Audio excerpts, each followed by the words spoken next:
Hi guys, Keith Arkenberg Farms, and this next coming up season we're going to be doing strawberries. So I got a little plastic mulch layer.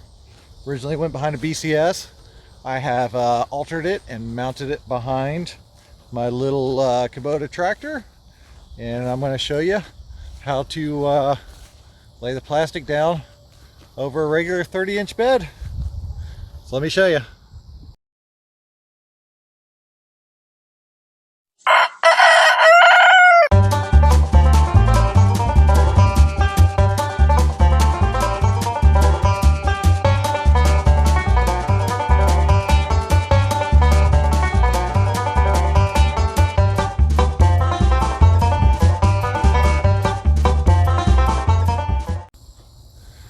So just start out, I shot this video completely out of order. This is like the second or third day now. I was worried it was going to rain, which every farmer is, so they get in a hurry and try to get stuff done before it actually rains, which, as you can see around me, I did get it done before it rained, and it still hasn't rained. So yeah, there you go on that one. But I'll take you down and show you the back of the tractor and show you the setup on the plastic mulch layer, and we'll go from there and then show you how we actually put it down here. Okay, so here is the plastic mulch layer. This is actually originally intended for the back of a BCS. You can look them up online. Just look up BCS plastic mulch layer. A whole bunch of people make them, sell them. They're all the same basic design. I don't know if they're made by the same company or what exactly. But up here on the front, there's a pin that hooks onto a little 1x2 or 2.5 square block or rectangular block, and that is where I hooked U-bolts onto to hook it onto my 2-inch toolbar to pair it up with a Wonder Bar.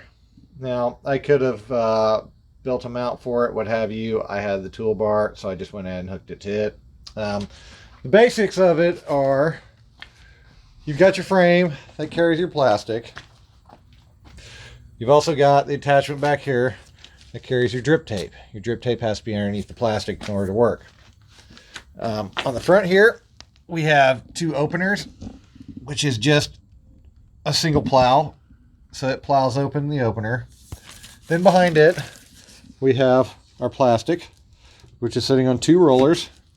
And there's a big one on top that actually rolls on top of the bed. From there, the plastic goes up underneath the wheels itself, so the wheels embed the plastic down, kind of tightening as it goes.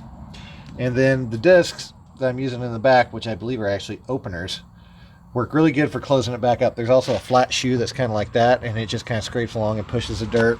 I didn't have very good experience with it, so I just left that out. Up here on the front, where the drip line goes into a tube. This is all part of the drip line layer kits that they sell for these. It's got a little plow on the front, and this is actually down below the roller. So it rolls it and it actually puts it slightly below ground, not too far. So I mean, this is the basic of it. The most difficult part is actually getting all this set up and working. It takes quite a bit of trial and error to get it, and you want to use a tape measure and make sure that you have this side and that other side at the exact same height. Same thing with how far you bring in your wheels. I found out 32 inches in between the wheels worked best for me. That's because I'm on a 30-inch bed, and I've got 4-foot plastic out here, which it sucks out on its own. I will show you, I've got the wheels pretty close to the roller. And the discs are pretty close to the wheels. This is where I had some problems, which you'll see later on when I'm out in the field showing you the results, where I built up a lot of grass right in here, and it stopped actually rolling the plastic under because it bogged this whole area up. I mean, all in all, it worked out surprisingly well for as simple as a machine as this is, and just the potential problems that I can see with it. One thing to note is that I have this on the back, and I have the top link way back, so when you're driving and pick it up, it sits like this. That way when it goes down, all the pressure goes near the back and actually beds it in as it goes and doesn't want to kick up on you. But all in all, had a really good experience with it. So I'll take you out in the field, which, like I said, this is all shot out of order. So this is taking out the field yesterday and getting the plastic laid down. Now I've got it tuned pretty much in on this first bed. I'm gonna go ahead and start on the second bed. To start with here, I bring my drip tape through right where it lays, and I'll pin it.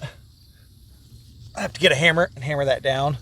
I'll go in through, and then I'll loop back through again to make sure that I don't pull it out on the end, which is very, very, very important. So I'm giving it a double loop here, going under, and back through a second time, which, let me set you down real quick and get a better shot of this.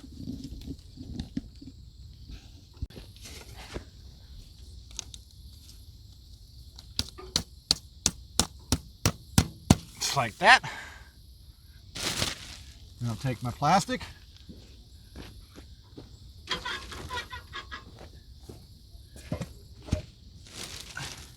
get it ready to start. Lay one disc there, and another disc here. A lot easier if you have a second person to hold it. So now I'm going to take off and start.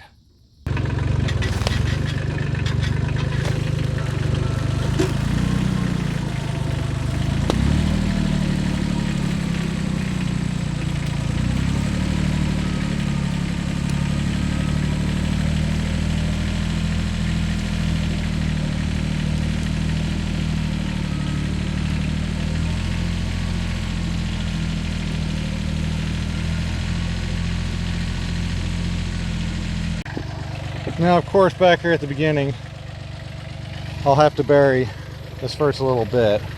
Not a problem. It takes a little while before it really starts tuning in. Got something poking right there.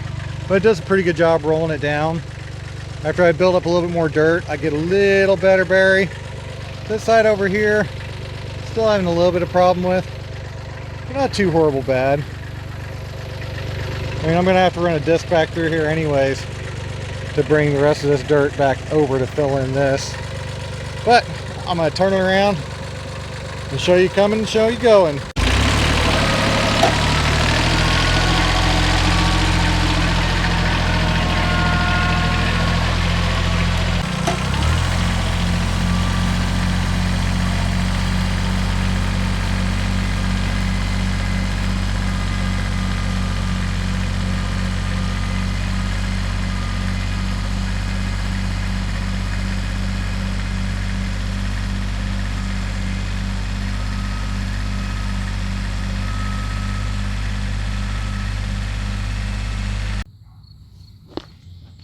So when I get down to the end of the row, clear my junk, make sure I'm past my end point. It's right in here somewhere. I'll trim the breast off and bury it later. Right now I'm just trying to cut through everything but the drip tape at this point. I can really see this because it came up above ground. Like I said, I'll bury all this stuff afterwards. The drip tape, I want to bring out some extra and cut it off. That way I can finish my end and keep it above ground.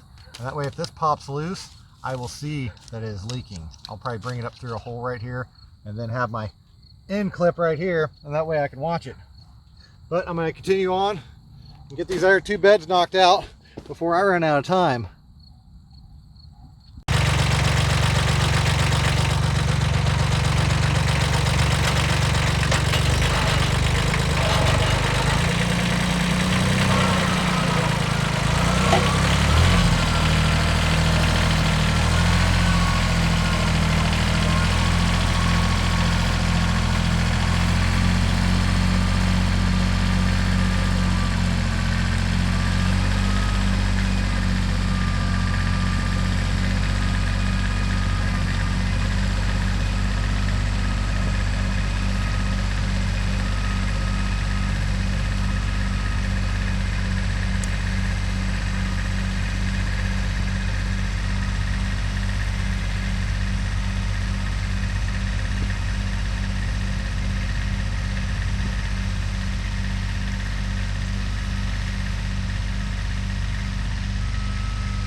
So here is the end result. Now what I plan on doing in between the paths where the walkway are, I'm just going to plant rye. And I've got a little bit I got to fix where I ran into some issues where it didn't quite go down all the way. I think I had a bunch of this stuff, grass, got all bound up in there, so it didn't actually lay it right, and I didn't catch it until down here. But I mean, all in all, did a really good job for what it's supposed to do. I mean, I've got perfectly mulched beds I can plant into now. So I've still got to do something about the little walk paths here, but not that big of an issue. It's ready to plant. So I got everything pretty much wrapped up. Got the device coming to punch holes in this plastic. That'll probably be next week. Still waiting on the strawberries, which hopefully will be here like next week, because we're getting really close to time to plant. Like, they should be planted like right now.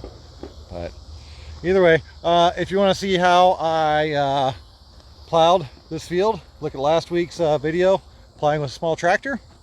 So hope y'all liked what you saw today. If you did, don't forget to like and subscribe. Thank y'all. Have a good day.